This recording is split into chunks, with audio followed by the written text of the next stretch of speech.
Cylinder offset is a small detail innovation that makes a big difference. Cylinder offset refers to a design where the engine cylinder axis is deliberately not aligned with the Z-axis of the crankshaft and piston.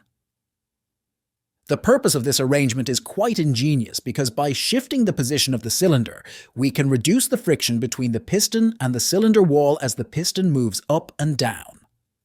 Furthermore, it is not just about reducing friction, but also about improving the overall efficiency and performance of the engine.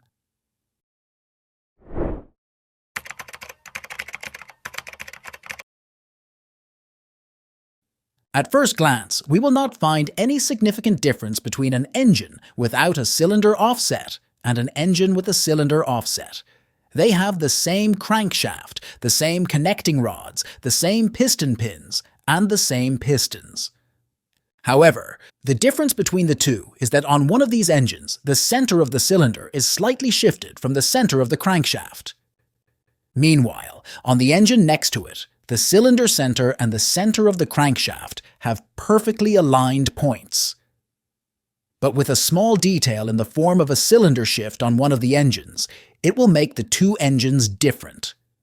Cylinder offset will affect many factors, including power, fuel consumption efficiency, engine size, production costs, and more.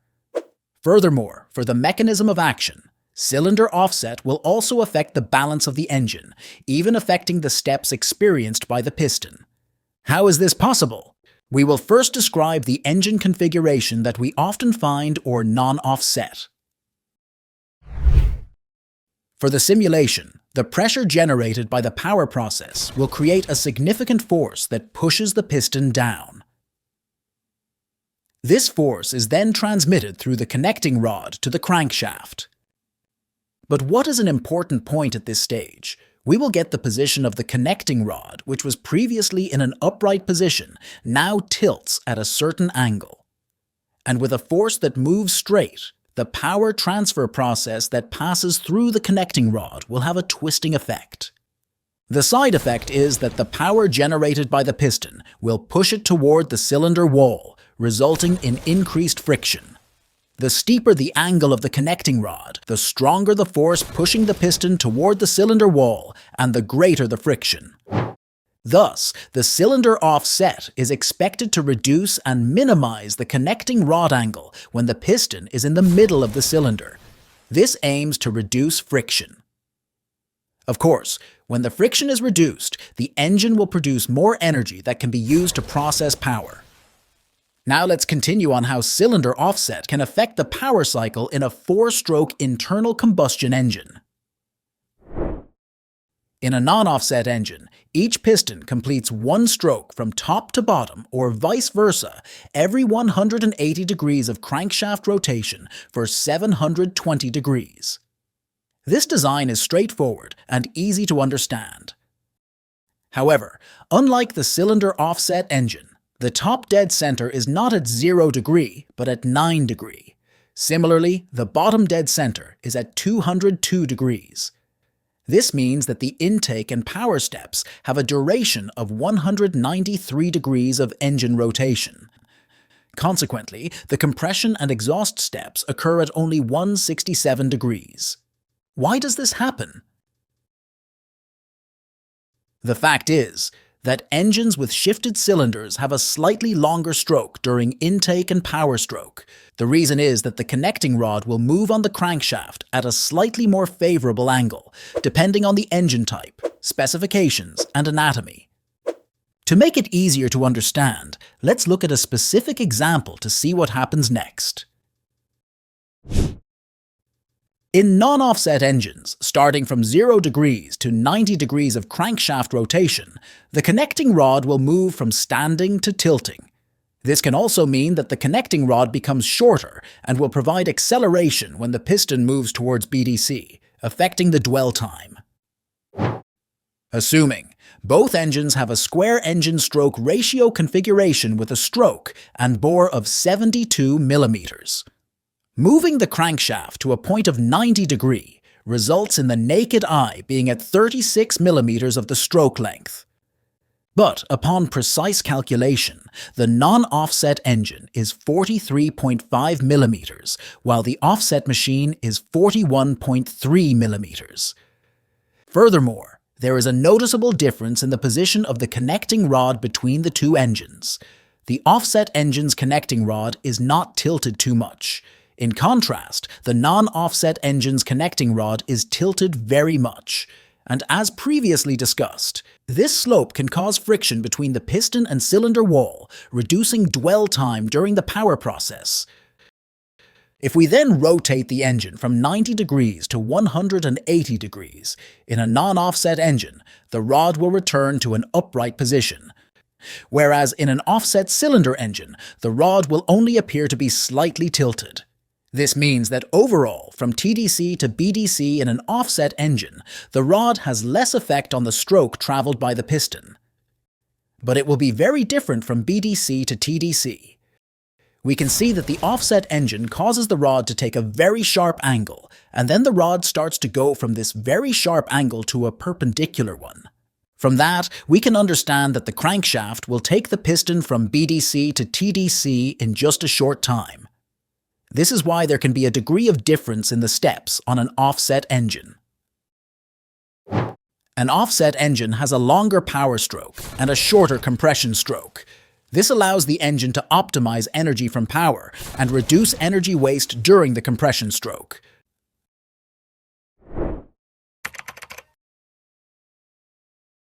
Now we come to the last discussion, engine balance. After hearing the explanation earlier, we might think that an engine with offset cylinders would be great for power and efficiency. But what if we talk about engine balance? First, we will talk about the primary balance. As we know, the piston has its own mass and movement. Then, as the engine's RPM increases and causes the piston to move very fast, we will feel these forces as vibrations, and these vibrations are referred to as primary force. We will simulate it like this. When the piston goes to TDC or performs the compression process, we will see the piston stop for a moment and exert a force towards the top. Then, when the power process occurs due to the power thrust, the piston will suddenly accelerate down from TDC to BDC. Of course, the state of the vibration force generated by the piston will also repeat as the piston moves from TDC to BDC. The piston will exert a large force towards the bottom of the engine when it reaches BDC, and the cycle will continue to repeat along with the vibrations generated by force. Therefore, a balancing shaft is needed, which functions as a counterweight that is able to dampen the vibrations produced by the piston. Unfortunately, the use of balancer shafts on an engine with offset cylinders is more complex. Due to the cylinder offset engines, the use of balancer shafts that are paired as on general engines will not affect the engine with offset cylinders. This is because the balancer shaft typically used in the non-offset engine will not be able to withstand the vibrations caused by the piston as in the non-offset engine. So, can we then eliminate the primary vibration produced by the offset engine? Of course we can, as evidenced by the fact that offset cylinder engines are still in production, especially by Yamaha. However, achieving this balance requires extra effort, whether in the form of a balancing shaft, an offset flywheel, an offset crankshaft pulley, or perhaps other balancing methods. These are all engineering additions that add complexity, effort, time, and of course cost. Next, let's talk about secondary balance. For example, in a non-offset engine, when the piston goes from TDC to 90 degrees, the connecting rod shortens, and the force it exerts pulls the piston downwards, so the secondary force is downwards. Then, from 90 degrees to BDC, the distance from the connecting rod to the cylinder becomes longer, pushing the piston upwards, and the secondary force generated is upwards. From BDC to 270 degrees, the connecting rod becomes shorter again, so the secondary force is again downwards. Finally, from 270 degrees to the top dead center, the connecting rod becomes longer again, and the secondary force points upwards. If we draw it on a graph, it will look more or less like this. Just like the primary balance, this line of oscillation can be balanced by using a balance shaft, which creates an opposing force to neutralize the secondary force and reduce vibration. But when we move on to engines with offset cylinders, things get even more complex.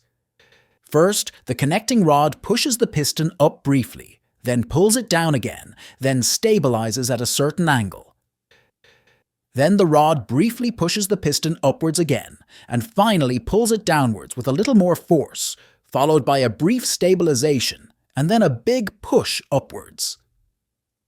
As you can see, the curve is very different from that of a non-offset engine, so it would be more challenging to eliminate the secondary force in an offset engine. But this strange rod movement will later create a significant end benefit for the engine.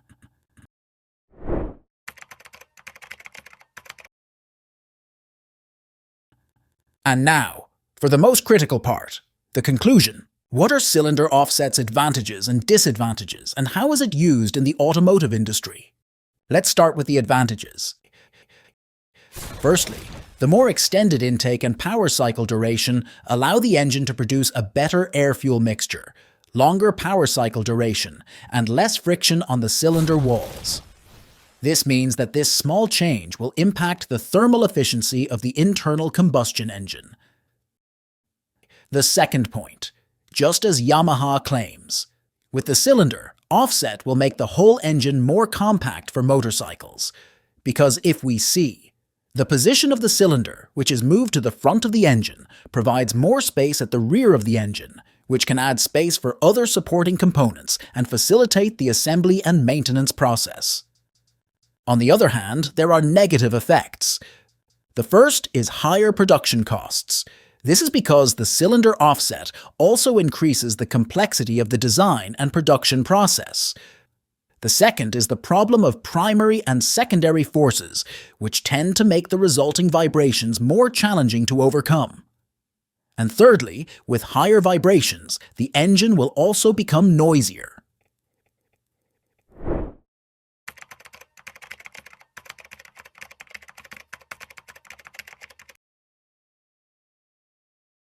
Okay, we have just discussed the advantages and disadvantages.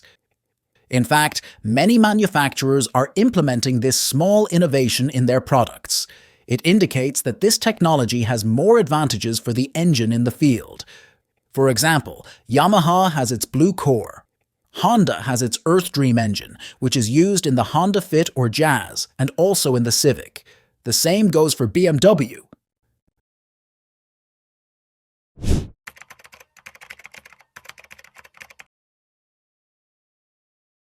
But it's a shame we don't have definitive information on who invented it and when it was first used. It makes us curious. Is this technology collectively developed? And what do you think?